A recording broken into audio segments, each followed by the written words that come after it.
আসসালামু আলাইকুম রহমতুল্লাহ। বন্ধুরা, এটা একটা অটোকার সার্কিট। অনেকের আসলে অত্যন্ত প্রয়োজন পড়ে। অনেক চার্জার বানান 12 ভোল্ট, 24, 36, 48, 60 ভোল্ট, এমনকি 72 ভোল্ট। যে চার্জারই তৈরি করেন সেই চার্জারগুলো কিন্তু অটোকাট না করার কারণে ব্যাটারিগুলো নষ্ট হয়ে যায়। আর এই সার্কিটটি হচ্ছে এই সমস্যার সমাধান। আর সবচেয়ে সহজ বিষয় হচ্ছে এটা এই কারণে, এখানে ডিসপ্লে সহ অর্থাৎ বোল্ট অ্যাডজাস্ট করার জন্য দুটি বাটন আছে। এই বাটনগুলো টিপে টিপে আপনারা কিন্তু অ্যাডজাস্ট করে দিতে পারবেন আপনাদের যে বোল্ট প্রয়োজন। যেমন 12 ভোল্ট যদি চার্জার করেন, ব্যাটারি 12 ভোল্ট ব্যাটারি চার্জ দেওয়ার জন্য, সেক্ষেত্রে 14.2 থেকে 5 করলেই হবে। 24 ভোল্ট হলে 28.2 থেকে 5 বোল্ট করলেই হবে। ঠিক এইভাবে যদি 36, 48, 60 ভোল্টে যা প্রয়োজন হয় আপনারা সেটা করে নিলেই কিন্তু অটোকাট সে করে নেবে। এখন হচ্ছে কানেকশনের সিস্টেম।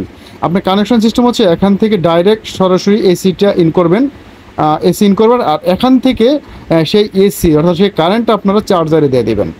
চার্জার থেকে ব্যাটারিতে দিয়ে দিবেন। আর ব্যাটারি থেকে আপনার যে বোল্ট দিবেন, 12 ভোল্ট, 24, 36, 48, যে বোল্টই আপনারা চার্জার বানানোর জন্য সেই বোল্টটা কিন্তু এখানে দিয়ে দিতে হবে। অর্থাৎ এই দুটো কানেকশন দিয়ে জাস্ট অ্যাডজাস্ট করলেই কিন্তু আপনাদের চার্জারটা হয়ে যাবে। খুব সহজ কিন্তু এই কাজটা। আর এই কাজটি করলেই আপনাদের ব্যাটারিটা ভালো থাকবে, নষ্ট হবে না। তো বন্ধুরা, যাদের এই সার্কিটটি প্রয়োজন পড়ে, স্ক্রিনের নাম্বার থেকে হোয়াটসঅ্যাপের মতো নক করে মেসেজ দিয়ে অর্ডার করে দিবেন। আমরা হোম ডেলিভারি দেবো সারা বাংলাদেশে, অথবা আমাদের দোকানে চলে আসতে পারেন। আমাদের দোকান সাভার বাস স্ট্যান্ড, অন্ধসংস্থা মার্কেট, 3তলা, পপুলার ডিজিটাল ইলেকট্রনিক্স হচ্ছে আমাদের দোকানের নাম। তো বন্ধুরা, ভালো থাকবেন। নেক্সট ভিডিও দেখার আমন্ত্রণ থাকবে। আল্লাহ হাফেজ। আসসালামু আলাইকুম রহমতুল্লাহি ওয়া বারাকাতুহু।